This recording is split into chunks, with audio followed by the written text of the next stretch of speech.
If a bee or a wasp has made its way into your home, you can easily catch it with a trap made from a plastic bottle.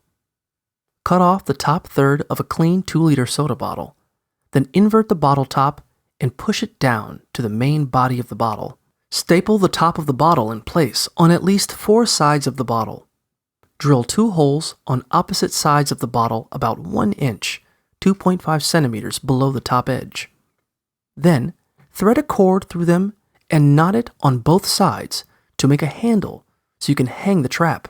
Pour a little bit of honey or sugar water into the trap to make a shallow puddle at the bottom. Then add about a tablespoon, 15 milliliters of dish soap. This will kill any bees or wasps that enter the trap.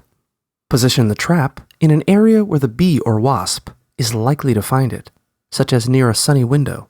If you plan to use the trap over a long period of time, change out the bait and remove any dead insects once every 2 weeks.